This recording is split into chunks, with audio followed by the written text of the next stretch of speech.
जय हिंद दोस्तों, स्वागत है आप सभी का हमारे YouTube चैनल पर। आज मैं आपके लिए लेकर आया हूँ डे इनके 7 मोस्ट इंपॉर्टेंट करंट अफेयर्स। चलिए अब स्टार्ट करते हैं। हमारा फर्स्ट करंट अफेयर है, which buddhist site in UP has recently been declared a UNESCO world heritage site. Uttar Pradesh के किस बौद्ध स्थल को हाल ही में यूनेस्को विश्व धरोहर स्थल घोषित किया गया है? तो इसका आंसर हो जाएगा हमारा सारनाथ।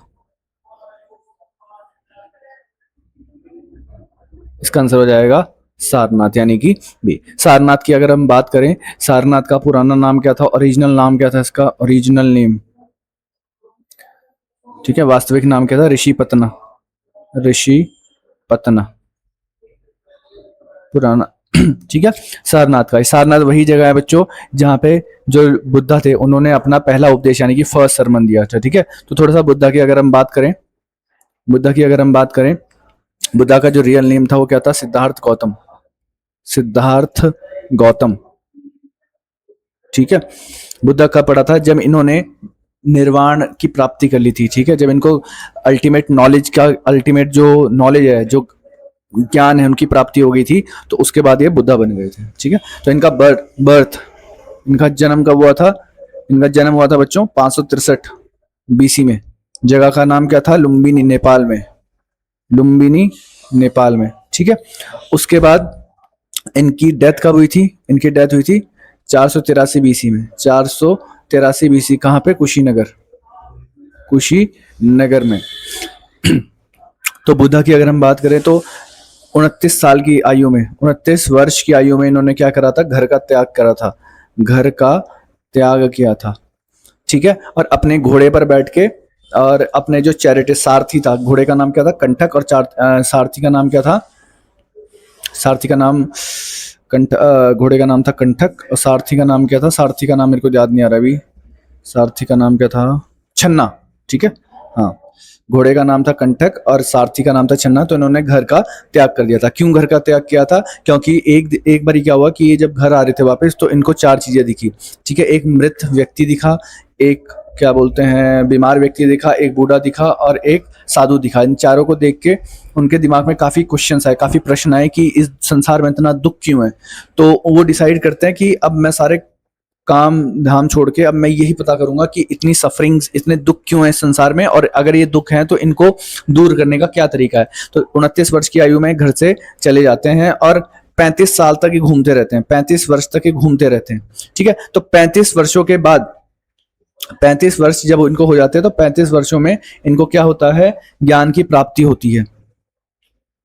ठीक है, पीपल की पेड़ के नीचे बैठ के, निरंजन नदी के किनारे बैठ के इनको निर्वाण यानी कि अल्टीमेट नॉलेज, जो परम सत्य जिसको बोलते हैं, उसकी प्राप्ति होती है। और उसी के बाद वो क्या बन जाते हैं? 35 वर्ष की आयु में निर्वाण की प्राप्ति। निर्वाण की प्राप्ति, ठीक है। निर्वाण क्या था बच्चों? Ultimate knowledge. अल्टीमेट नॉलेज या फिर परम सत्य,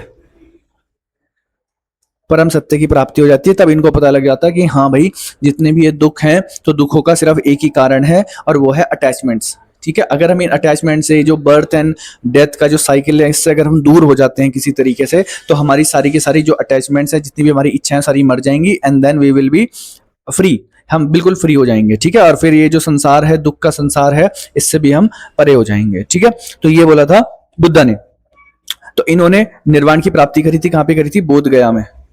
बोध गया में। ठीक है, अब जब इनको निर्वाण की प्राप्ति हो गई थी, तो इसके बाद ये बन गए थे बुद्धा। इसके बाद ये बन गए थे बुद्धा, और इन्होंने फिर उसके बाद अपना फर्स्ट सरमन यानी कि पहला उपदेश, पहला उपदेश दिया कहां पे? सारनाथ में। ये सारनाथ वही जगह है बच्चों जहां पे कि हमारी क्या है? लायन कैपिटल है, जहां पे अशोक स्तंभ भी बनाया था अशोका ने। ठीक है, तो सारनाथ में, जिसको कि अभी क्या मिला है? यूनेस्को की वर्ल्ड हेरिटेज, विश्व धरोहर स्थल में जोड़ा गया है सारनाथ को। ठीक है, तो इन्होंने अपना पहला उपदेश दिया था सारनाथ को, और उस वक्त इनके पास कितने शिष्य थे? 5 डिसाइपल्स थे, 5 शिष्य थे। उनको दिया था इन्होंने 5 शिष्य, उनको दिया था इन्होंने उपदेश। ठीक है जी, उसके बाद, उसके बाद अगर हम बात करें,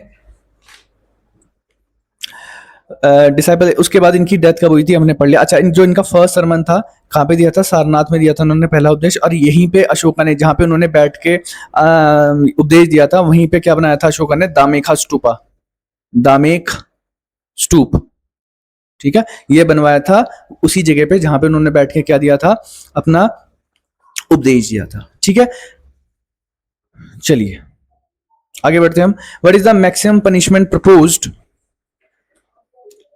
what is the maximum punishment proposed for the paper leak offenses under the anti paper leak bill?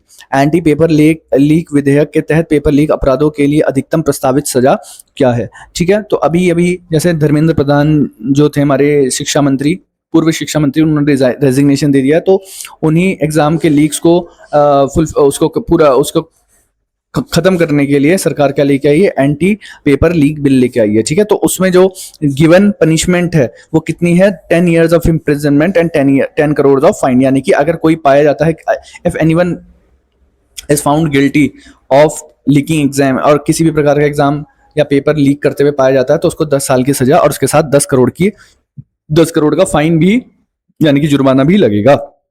ठीक है, तो याद रखेंगे, इंपॉर्टेंट बन जाता है क्योंकि काफी ज्यादा सुर्खियों में रहा था, तो किसी भी एग्जाम में पूछा जा सकता है। चलिए नेक्स्ट बढ़ते हैं हम आगे।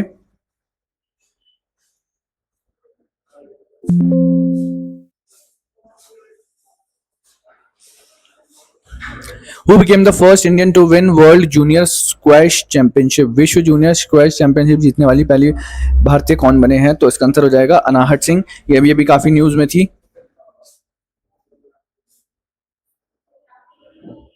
ये भी अभी काफी न्यूज में थी, अनाहट सिंह बन जाती हैं। ठीक है, फर्स्ट। तो अभी ये वाली जो जूनियर चैंपियनशिप हुए थे, कहाँ पे हुए थे बच्चों? कनाडा में हुए थे, कनाडा में हुए थे, और यहाँ पे जो फाइनल था, फाइनल हुआ था अनाहट सिंह के, और इन्होंने किसको हराया है? शी डिफीटेड किसको हराया है? इजिप्ट की हैं, इजिप्ट रुकैया सलेम। ठीक है, इनको हराया है फाइनल में। कहां पे हुए थे? कनाडा में हुआ थे, याद रखेंगे। उसके बाद फोर्थ आ जाता है हमारा, recently the first edition of Asian under 23 athletic championship was held in. तो हाल ही में एशियाई अंडर 23 एथलेटिक्स चैंपियनशिप का पहला संस्करण कहां आयोजित किया गया? तो पहला संस्करण कहां आयोजित किया गया है? चाइना में किया गया है, तो इसका आंसर हो जाएगा चाइना। ठीक है, तो अगर मैं रैंकिंग्स की बात करूं तो यहाँ पे जो फर्स्ट रैंक आया किसका आया है? ऑब्वियसली चाइना का रैंक आया। सेकंड किसका आया है? जापान का रैंक आया। इंडिया की अगर बात करी जाए, इंडिया की अगर हम बात करें तो इंडिया के पास कुल, इंडिया को टोटल मिले हैं 16 मेडल्स, 16 पदक मिले हैं, और इंडिया का रैंक आया है बच्चों फोर्थ रैंक, इंडिया का रैंक आया है फोर्थ, याद रखेंगे। चलिए आगे बढ़ते हैं हम। Who has been appointed as the head of the task force found for reforms in India's education examination system? Bharat की परीक्षा प्रणाली में सुधार हेतु गठित टास्क फोर्स के प्रमुख के रूप में किसे नियुक्त किया गया है? तो किसको नियुक्त किया गया है? नंदन नीलेकनी को। ठीक है, ये भी काफी ज्यादा इंपॉर्टेंट बन जाता है। क्यों बन जाता है? क्योंकि अभी जो धरने और प्रोटेस्ट चल रहे थे, तो उसी को एड्रेस करने के लिए गवर्नमेंट ने टास्क फोर्स बनाई है, जिसको कि हेड कौन करेंगे? नंदन नीलेकनी सर करेंगे। ठीक है, आप मेरे को ये बताएंगे होमवर्क में, कमेंट सेक्शन में बताएंगे, जो नंदन नीलेकनी है ये हमने पढ़े भी हैं। ठीक है, मैंने शायद पढ़ा है करंट अफेयर्स में, कि शायद क्लास में पढ़ा होगा, चलो कोई बात नहीं, आप लोग मुझे देख के बताएंगे। नंदन नीलेकनी को ये फर्स्ट चेयरमैन थे, first chairman of which body, किस गवर्नमेंट जो संस्थान होते हैं, गवर्नमेंट जो बॉडीज होती हैं, उनके फर्स्ट चेयरमैन बनाया गया था नंदन नीलेकनी को। ठीक है, वैसे मैंने करा रखा है, जो मेरे ऑफलाइन वाले बच्चे हैं क्लासेस में करा रखा है मैंने, बताएंगे। ठीक है, चलिए, और जो बॉडी थी उसकी फुल फॉर्म भी बताना फिर क्या आएगी। ठीक है, उसकी फुल फॉर्म भी बताना है। पहले अध्यक्ष किसके बने थे? 2008-9 में बनाए गए थे इनको अध्यक्ष, कोई बॉडी बनाई गई थी, उसके फर्स्ट चेयरमैन पहले अध्यक्ष बने थे।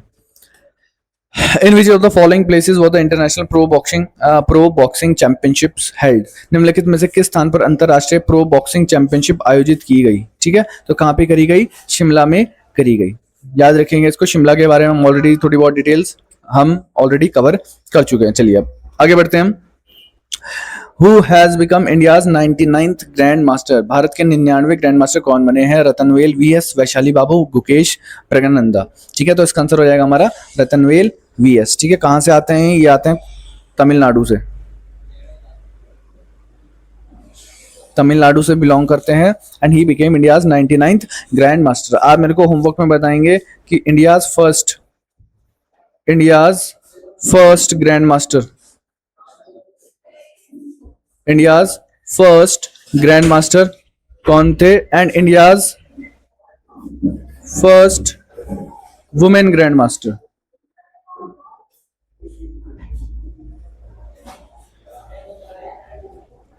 फर्स्ट इंडियन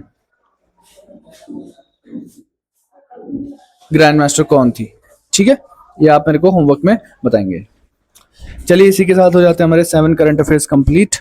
अब हम मिलेंगे आपसे कल, तब तक आप वीडियो देखो and keep liking, keep sharing, keep subscribing and keep commenting. चलिए धन्यवाद।